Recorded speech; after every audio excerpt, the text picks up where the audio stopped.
Praise the Lord, beautiful, blessed souls. I'm back at it again. God has led me to come on here, just to share, what I'm learning in my life, and I want to share it with you guys. A lot's been going on.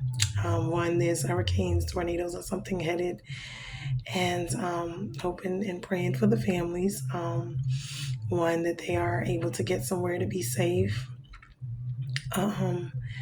And that all will be well with them and their families.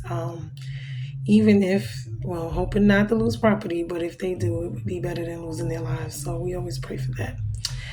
Also, when it comes to, there was a young man named Javion McGee. I just heard about him, and they said, I don't know, not sure.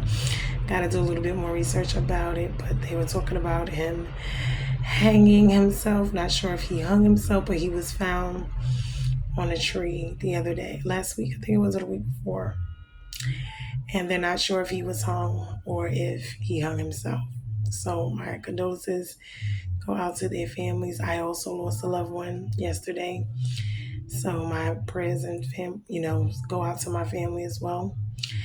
But for the most part, wanted to come on here. I don't know if you guys know what's going on. I know with this Diddy's case, so much is coming out, exposing. And the one thing that I noticed was our Mayor Adams. There's a lot going on with a lot of these higher up people who are stepping down from churches, from companies, etc. because Diddy's arrest. As we already know, don't want to put too much on that, but leadership is one of the things that I was going to be talking about, and that's why this has relevance. Which I don't really know. I consider Diddy to be a leader, but I would say he was a business person. He was, I would guess you say he was influential and things like that, and successful, I guess, at what he did well at what he was doing in his life. Remember, our gifts and talents, no matter what they're used for, good or evil, God gave them to us, and however we choose to use them is on us. So, but also I noticed Mayor Adams of New York. Now, mind you, this is kind of close to me because I was working at the immigration place last year. One of the places for security that they had the immigrants at.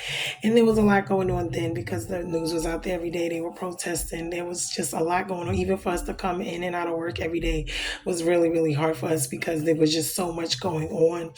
And I really was trying to figure out what it was that he was doing. It's not that I have an issue with immigrants. It's just that I'm having an issue with, we're already dealing with a lot of things. Why would they be wanting to do that and send monies elsewhere when we have issues right here that we're not? So a lot of the things that they do not make sense, but we already know because there's always some stuff behind it. So me getting into this leadership or hold on, let me see. Is this one? Yeah, basically any type of leadership roles, positions. I'm not sure if I'm going to do this as two different things or if it's talking about Moses. So we're going to get into it now. And actually, I am in Psalms 106. U.S. and 106. So I'm going to go to Psalms 106, and it's verse 16 through 23, and I'm going to read them real quickly. Hold on, give me 1 second. And it's 16 through 23. So I'm going to read the verses real quickly, and then we're going to try to get through it. And this one is 16. When men in the camp were jealous of Moses and Aaron, the Holy One of the Lord, the earth opened and swallowed up Dathan and covered the company of Abiram. Fire also broke out in their company. The flame burned up the wicked. They made a calf in Horeb and worshipped a metal image. They exchanged the glory of God for the image of an ox that eats grass. They forgot God, their Savior, who had done great things in Egypt, wondrous works in the land of Ham, and also the awesome deeds by the Red Sea. Therefore he said he would destroy them. Had not Moses, his chosen one, stood in the breach or in the gap before him to turn away his wrath from destroying them. Then they despised the pleasant land, having no faith in his promise. They murmured in their tents and did not obey the voice of the Lord. Therefore He raised his hand and swore to them that he would make them fall in the wilderness and would make their offspring fall among the nations, scattering them among the lands. Then they yoked themselves to Baal of Peor and ate sacrifices and offered to the dead. I think I went a little too far. Yeah, I'm supposed to stop at 23. I'm sorry. So now we're talking about Moses, and this is when, because I'm about to get into this, like I'm about to go into Exodus in my next I finally finished Genesis. We got to starting out in Genesis, so we finished Genesis, and now I'm going to be going into Exodus, which we already know. This is getting into Moses, and this is what it's talking about. Now, mind you, this Psalms in particular is talking about Moses being the leader. He let God chose him to lead the children of Israel out of Egypt after the over 400 years of slavery. Hint, hint. I believe that they are us, and I'm still doing some research on it, but I believe with everything that the chosen ones, the Jews, the Israelites, the true, are us Black people. Not to say that we're racist or anything, but what I'm saying that for is because they've whitewashed and brainwashed us, the illusion and delusion of us and our heritage. So, and we always never seem to be able to know who we are. So we have to know who, what, when, where, how we are. And this is very important. So this is why I'm starting started all of this. Questions, more answers. And so now God has given them to me because I'm seeking, I'm asking, and he's showing me. So now I believe this was them because they were murmuring. They were doing all these evil, wicked things. They were so ungrateful. They were so, hard-headed and so forgetful and so, and mind you, it's sad because, God told them from the beginning that they were his people, that he was going to be with them. They would have no other gods before him. And this is where all of this, when they talk about the ancestors and all this other stuff, this is where that stuff actually comes from, which is actually idolatry. Because they were worshiping while they were in Egypt, the Egyptian gods. So when we think of ancestry and we think of, the Unks and all the different type, those are actual from the pharaohs, from the Egyptians. We think that that's our culture. But in all actuality, it's actually not. That is not the original culture of the Jews or the original Jews, the original Israelites, who were God's chosen people. And when we think and we look at all of the slavery, who else have you seen enslaved like this? And I believe this is one of the reasons why we have such a hard way to go as people here in this world, just being Black and being in the world, because we were supposed to be the chosen people, but because we chose to turn our backs on God, this is why we end up cursed or being cursed, living in and under curses, where there's so much going on with the world and us, meaning we're hated, we're oppressed, because, the wages of sin is death, and it's trials, it's tribulations, it's trouble. And it's not to say that we weren't going to have issues anyway, but it wouldn't have been like this because God always had the love for Israel. His covenant was with them. His oath was with them. Those were his people he specifically chose for himself, but they did not honor it. So now we're seeing what is going on, where Moses is the leader and he has to stand in the gap. And when we look at the leaders, and what they go through, because I hate that I hadn't gone through this yet, but Moses was 40 years. There was a lot went on with Moses. But at the end of the day, he ended up being the leader. He ended up taking them out of where they were because God chose him to do that. He was born and chosen just for that reason, to fulfill this promise in his life, which was to be born to do what? Like Jesus was born to live and die on the cross for us, to save us, right? Okay, Moses was born to do what? To be, to be born, to be the one who would help usher. God would use him to usher the Israelites out of Egypt, which was, they were up under the Egyptian law and Egyptian rule, other gods that they were worshiping. And that's when God allowed them to go there during Joseph's time. But things changed after Joseph's generation. And we're going to see that when I start reading. And they were no longer considered to be favored among the Egyptians. So now they started to oppress them. They started to, see that they were plentiful, that they were blessed by their God, and they, were being hated on, which is what happens. And so then this new ruler decided he wanted to punish them. He wanted to control them. He wanted to rule them. He wanted to make them worship him and do all of these other things. So this is what happened. So Moses stands in the gap after they were freed. Meaning after they went through the oppression, after they went through all of that part of the Red Sea, they finally got to the promised land. And this is how they acted towards God as well as towards Moses. So him being the leader, and he was more than just a leader. He was a legislator. He had many different jobs, tasks. And we can see this even as parents, running households. We're a leader in our homes. If we have jobs or we have titles, positions, then we'll be leaders there. That could be in ministry. That could be in whatever, field or whatever we're going to be in. But being leaders is not easy things. It's not an easy task. It comes with a lot of responsibility and it comes with a lot of accountability. So when we see certain things going on, it's like, one, okay, we're going to look. He became not only the leader, but the intercessor. He had to be a man of prayer. He was the one going to God all of the time. God was talking to him, not the rest of them. God was talking to him. He was a man of prayer. The Israelites make a calf and they worship a different God. And this, God was going to judge them. So Moses went upon the mountain and he interceded, meaning he stood in the gap for them to tell God, please don't do this. Don't kill them. Don't kill them off. So God was going to destroy them. And Moses stood in the gap.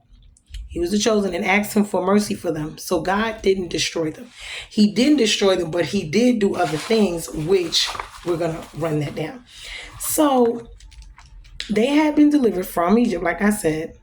So how soon they forgot God, and Egypt was still in them, meaning in their brains, in their minds. Although this reminds me of Black people being enslaved once they were free, going from Egypt to Canaan. Now they still got the mind of the Egyptian ways, even though they are free.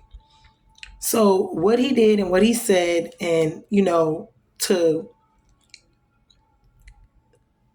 they were living was a substitute, I would say, because it's like they went from being free, but their mind, like I said, their mind is not free. So Moses could have profited personally off of them and their sin. He could just let God just go ahead and kill them, because God said he would kill them, smite them all, and just start over with Moses, meaning have more, another whole start all over again, like he did with Noah and everything.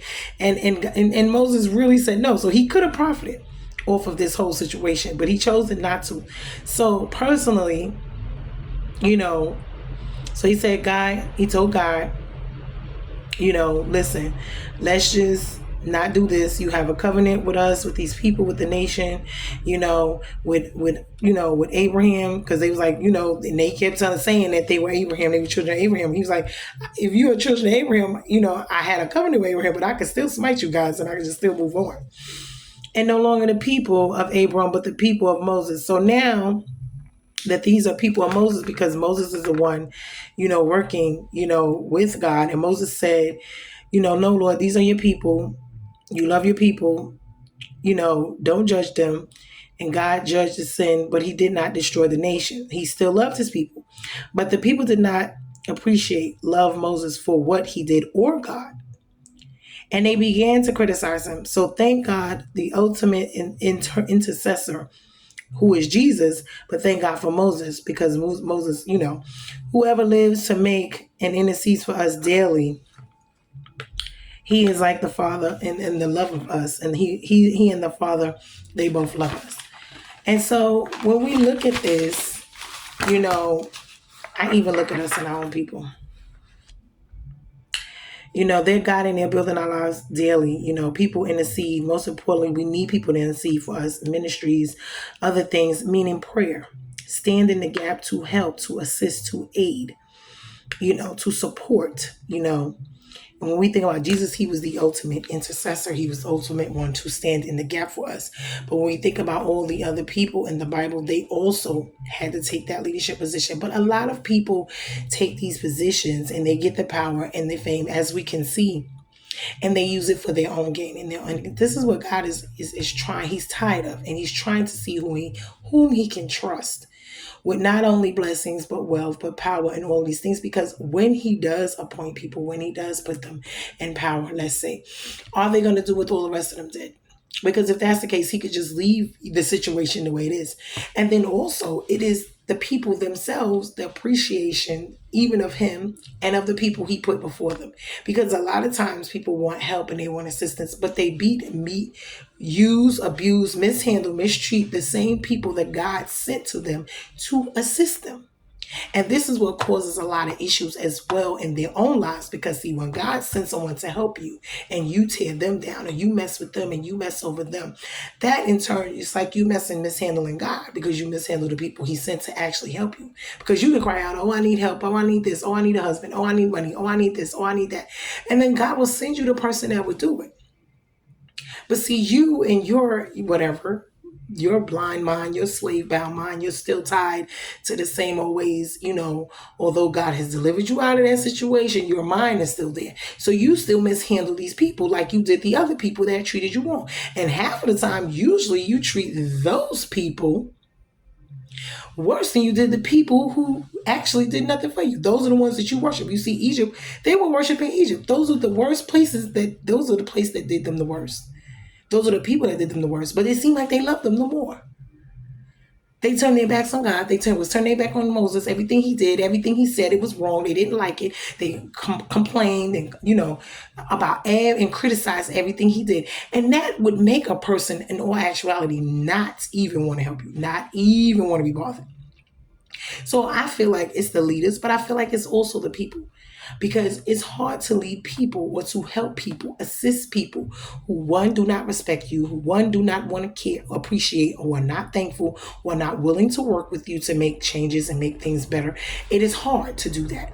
And then for you to still want to do it and put yourself out there, that is nothing but God's grace. Because guess what? A lot of people would not do it. They would walk away. They would use it, abuse it, the power, the situation, take advantage of it, run with it, use it to their best advantage, and move on and walk away from you and not even be bothered.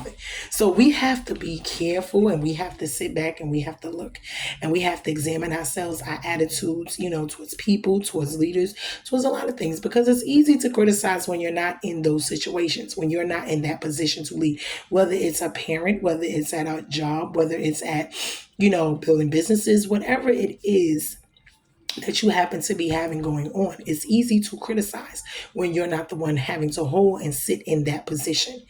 Okay, because you do not really know what it takes to do what they're doing. On the other hand, when you get certain leaders, okay, their attitudes and their arrogance and their pride and their ego is just as bad. So where they have no regard, the companies, they have the power, so they don't care about how they treat people or how they, they don't. They just treat people how they want, do what they want, and it's all about them. It's not about assisting. Being a leader, being a parent, being a mom, a dad, or whatever it's going to be, it's going to take both servitude and humility at the same time. You cannot have a lot of pride and ego going on, because you're going to have to sacrifice. Because it's not all about you. It's about you. It's about them. It's about all. It's not I and me. It's us and we. And because a lot of times we tend to be selfish, okay, a lot of times, that becomes an issue. It becomes a problem. I also wanted to go, being that we're talking about this, I'm going to go on ahead and go on to 106 and get into this a little bit more, because in 106, what does it says? The 24 through 33. So I'm going to read 24 through 33, which I believe I read up to 28. Okay. And it would make their offspring. Okay. Then they yoked themselves to the Baal of Peor and ate sacrifices offered to the dead. Now, mind you, they were never supposed to be making calves. They were never supposed to be idolizing, worshiping any other gods. None of these things. This is the reason God told them in the beginning, you'll be my people. I'm a this, I'm a that for you. And you're not supposed to do these things. So they already have completely dishonored God, completely just turned their back, disrespectful, rude, just to God. Never mind what they were doing. Now, mind you, also to Moses.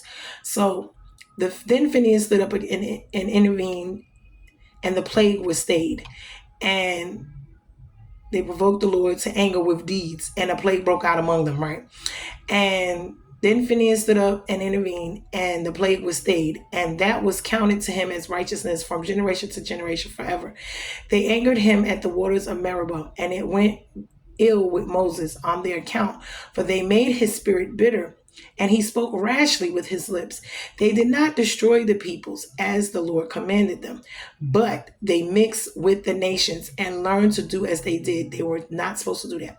They served their idols, their gods, which became a snare to them. This is where they was doing all the sacrifices and all these rituals. So we get this Freemasonry and all this other stuff. We think it's our ancestors. This is the lies that we've been believing.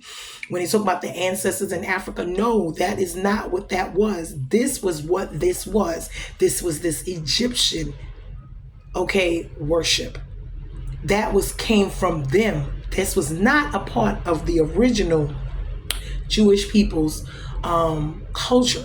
So when you see them talking about the voodoo and all of these things, that is not our original culture. Those are the cultures of the evil Satanist, Luciferian people that was originated from Pharaoh and his people, because they were the ones that worship multi-gods. It was not Israel, it was not God's chosen people, because they are black. They are us. And he specifically forbade that. That is not something they adopted themselves on their own. They adopted that during that slavery time because they were enslaved and they had to do what the people told them to do. So, which became a snare to them. So they sacrificed their sons and their daughters to these demons. See, they poured out innocent blood, the blood of their sons and daughters, whom they sacrificed to the idols of Canaan. And then the land was polluted with blood. Thus they became unclean by their acts and played the whore in their deeds. And that meant, and then the anger of the Lord was kindled against his people, and he abhorred his heritage. He gave them into the hand of their nations, so that those who hated them would rule over them. Their enemies oppressed them. Ooh, this sounds like us all the way. And they were brought into subjection under their power. Many times he delivered them, but they were rebellious in their purposes, and they were brought low through their iniquity. Nevertheless, he looked upon their distress when he heard their cry for their sake, and he remembered his covenant with Abraham, and relented according to the abundance of his steadfast love. He caused them to be pitied by all those who held them captive. Save us, O Lord God, and gather us from among the nations, that we may give thanks to your holy name and glory in your place. Blessed be to the Lord, the God of Israel, from everlasting to everlasting. And let all the people say amen and praise the Lord. Now remember, they were saying when Jesus went to the cross, it was by his own people. His own people. Who was his people? The chosen people. It was the Pharisees as well, and the Sadducees. But who was along with them? His own chosen people. Remember, Judas Iscariot was who? A what? A Jew. So when we look at our lives, because I want to really, God has been putting it, I have to really do some more research on this to really look and see, because I believe this is why we have so much issues. We are touching the wrong things, meaning we are telling God, we love God, we want you, but we're worshiping Satan. You cannot have two masters, just like you can't. We're supposed to be God's bride, his chosen people, his love. We're supposed to be vowed, covenant, married to him. We cannot sleep with Satan and think God is going to love us. That's adultery. Punishable by what? Death. So understand something. So now, in that, Moses wanted one thing, and God could not give it to him. To enter the promised land, Moses sinned and was not allowed to enter into the promised land. Why? Because they brought them all into the promised land. He brought them all into the promised land, and he had to leave and die. Why? He sinned. What was his sin? He became angry, he spoke harshly, and he hit the rock. God told him to speak to the rock and the water would come out, because they were murmuring and crying and, moaning about being hungry and thirsty. And he was feeding them manna from heaven, which is angel food, and he was feeding them the water. So God was giving them what they needed to sustain them for a journey that should have took way less than it took. But because of their ungratefulness, unthankfulness, because of their hearts were hardened, and they were worshiping with a word from where they are, meaning where they came from. Their minds were still focused on that, on Egypt, instead of focusing on what was ahead, which was Canaan. That was the promised land. That was their freedom, instead of being still enslaved mentally. Who does this sound like? This sounds like Black people. When I see this, I see us all the way. Lord help me. Anyway, so now he spoke rashly to okay, he said, speak to the rock. I believe that was Jesus. And out of anger, he struck the rock and gave them, well, God gave them the water. But God said to Moses, because you did not sanctify me before the people in what you said or did. What was his punishment? After all of that, he could not enter into the promised land. He was able to lead the people, do everything to the promised land, but he was not able to go inside. Once they got there, guess what? Moses had to go up into the mountains and die. That was sad, but it was not all his fault. As a leader, understand, the leaders sin sometimes, and it's the people that lead them sometimes or cause them to sin. If they only loved and appreciated Moses, instead they complain and criticize. It's sad that Christians complain and criticize without a thank you, love you, appreciate you. Many people don't understand that being a leader is a higher leadership role is greater. The leadership role, being a leader is a high leadership role. Greater also meaning being a disciple, meaning being disciplined, because that's what it takes. So when you are a leader and you sin, the cost is so much higher than a regular person. So we must be careful with our leadership positions. Sin from leaders leads to widespread damage.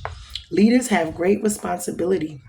Avoid compromising. Do not sit. Do not sin. Don't let others cause you to sin, to stumble. Don't have your eyes turned away from God. Why? Because this is what happens, and we're looking right now and we're seeing a lot of people falling. It's because of themselves. Some of them, their greed, their pride. A lot of these people are not godly people, or if they started out that way, they changed somewhere down the line. They were compromised. They went on ahead with Satan. They took his deals. They went on ahead with all the evil, wicked schemes, plots, and plans.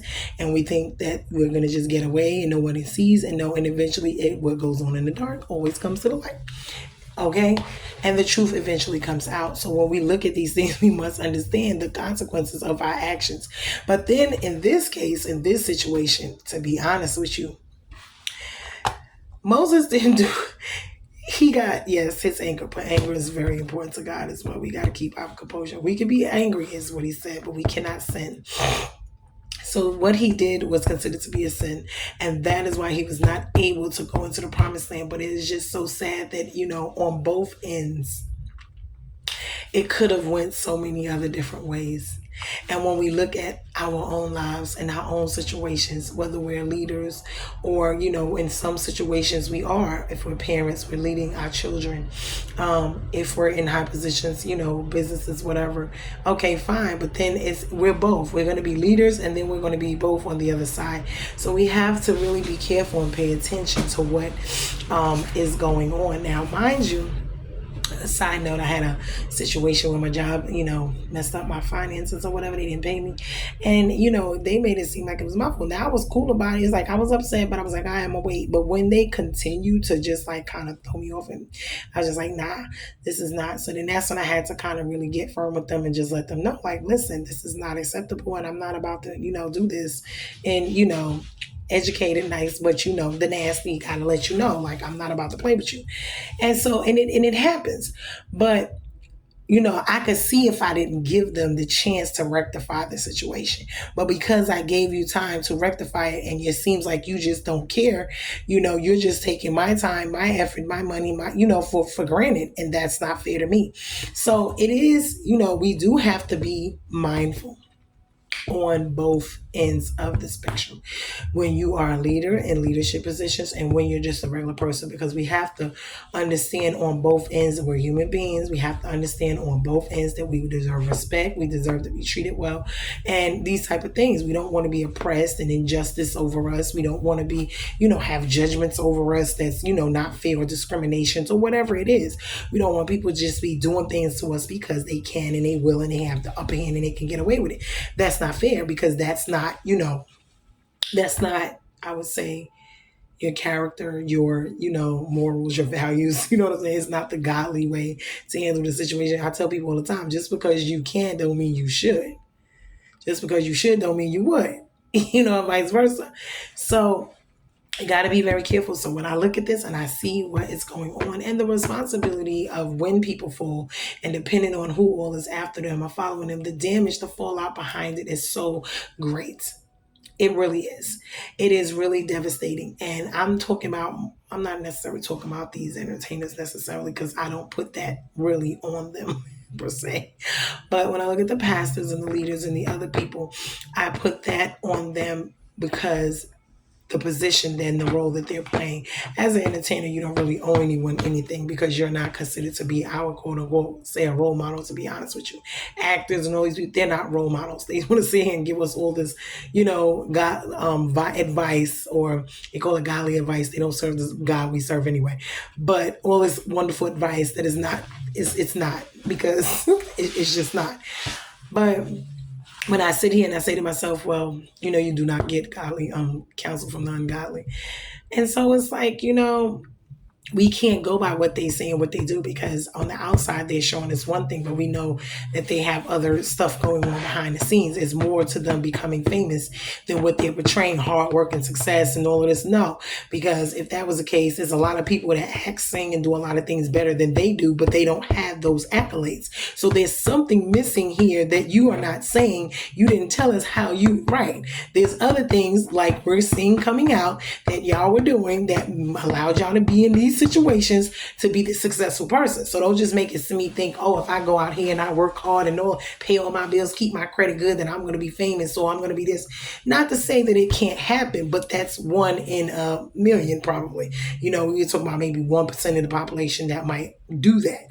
And usually the 1% that are doing that is still something more to it. And this is where all this extra with the witchcraft and all of this stuff goes. It does come into play. This is how that extra connects, and that extra something that we don't know about and ain't got is not working for us, and it's not working for us in our favor. But I'm going to tell you, God will allow you to do things, and he will push you, and he will do it. You may not be able to go with the quick route in the way that they're doing it, which is not the good way, because anything you get like that, you're not going to keep, and you can't maintain it. So do it the hard. It may take long. It may happen. If God says it's something you're supposed to have, you have it. If it's not, then you won't. Either way it go, if it's for you and if it's healthy for you and it's something you can manage and God wants you to have it, then you will. And if it's not his plan, it's not something you need to have because it will destroy you and ruin you, then maybe you shouldn't have it and God won't give it to you. But anyway, I hope you enjoyed this, because being a leader, usually leaders, well, some of them stand in the gap, or they pray for others, they intercede, they stand in the gap, they help. Some of them do, some of them don't. But that's what you're supposed to be doing. As a leader, as, an intercessor, is what it's called when you intercede or stand a gap or, come in for a person, to help. And then also when it comes to the leadership part, just in general, just itself, like I said, be careful, be mindful of who you are, what you're doing, what you're, showing, and your core values, your core, whatever. I stand on God because I know that's the best way for me to stand. I stand on God. I stay on my beliefs. I stay on, that's, the original plan of this world. He is the creator. There's no better way to stand than with him. And so outside of that, I'm going to make sure I deal according to what he has going on. It's not what they say and what they want me to do, because it's not about them. And so because if I don't do it his way and I walk out of his way, then I'm left with them, and the way they do things is not good for me, because see, they work in this world, which is a Satan-filled world. And because of that, that's where I would get devoured. Why? Because there's no way for me to live like that. It's not good for me. And this is how people find themselves in these situations, because they're not in God. They're not in the covering. It's the covering he has for your life. When you do it his way, you walk in blessings instead of curses. And as I say, even with them being disobedient and not listening, and when we're disobedient and we do not listen, and we listen to other people, and we listen to what this one said and what that one said, and if that was good for their life and that's what they're doing, then that's fine. But everybody's life is different. And if God has called you up, you're supposed to walk with God. And we're all called to do that because we're all his creation. And anything outside of that is what? Disobedience. So we're living in what? In the curse. So we got to figure out how to fix that thing. We want to be blessed and walk in blessings. We want to be blessed and walk. I'm not saying your life is going to be perfect. You're going to go through things, like I said. But the covering of how much damage can be done, especially when it comes to your soul and your life. So folks might could take a lot of other things from you, but this world, you can replace those things. But your soul, your life, those, your health, your strength, your mind, certain things, it's just invaluable. Your spirit, your soul is just invaluable. Priceless. So I hope that this message, it was actually a 2-in-1. It was standing in the gap, and then when a leader sins or when they fall. So are you standing in the gap? Are you helping other people? Is it that your goal? Whatever it is that you're doing, let God be the center. If you're going to lead and lead right, lead godly. If you're going to stand in the gap, stand in the gap. People out there need for someone to stand in the gap, meaning they need help. They need assistance. And for us who are on the other end, we need to be appreciative, thankful that they're standing in the gap, that they're leading, because that's, it's a lot of responsibility to lead, to stand in the gap. It comes with a whole lot more. And I look at my life and I'm like, Lord, maybe that's why a lot of things went the way they went for me, because, God has to train you for whatever it is you're going to be going through in life. And whatever it is he's going to give you, allow you to do, you have to have training in it. With children, you have to have training. Just to know how to be married, you need to have training, to know how to be married, to have a business, to have, to run a company, whatever it is, you have to be trained. You can't just go out there and think you're just going to boom, jump into that. So, but I hope this message helps somebody, and be blessed. And, I'm going to go get me some food, and love you guys. I don't know if I'm going to do any more today. I'm got to think about it. I got to see what God says about it. I still got to do some more research on some things, and we'll see how this goes. But I love you guys later. Be blessed. We're bruising, not broken. Please like, share, and subscribe. I do not ask people for money, but I do ask for a like, a share, and a subscribe. Thank you so much. Later.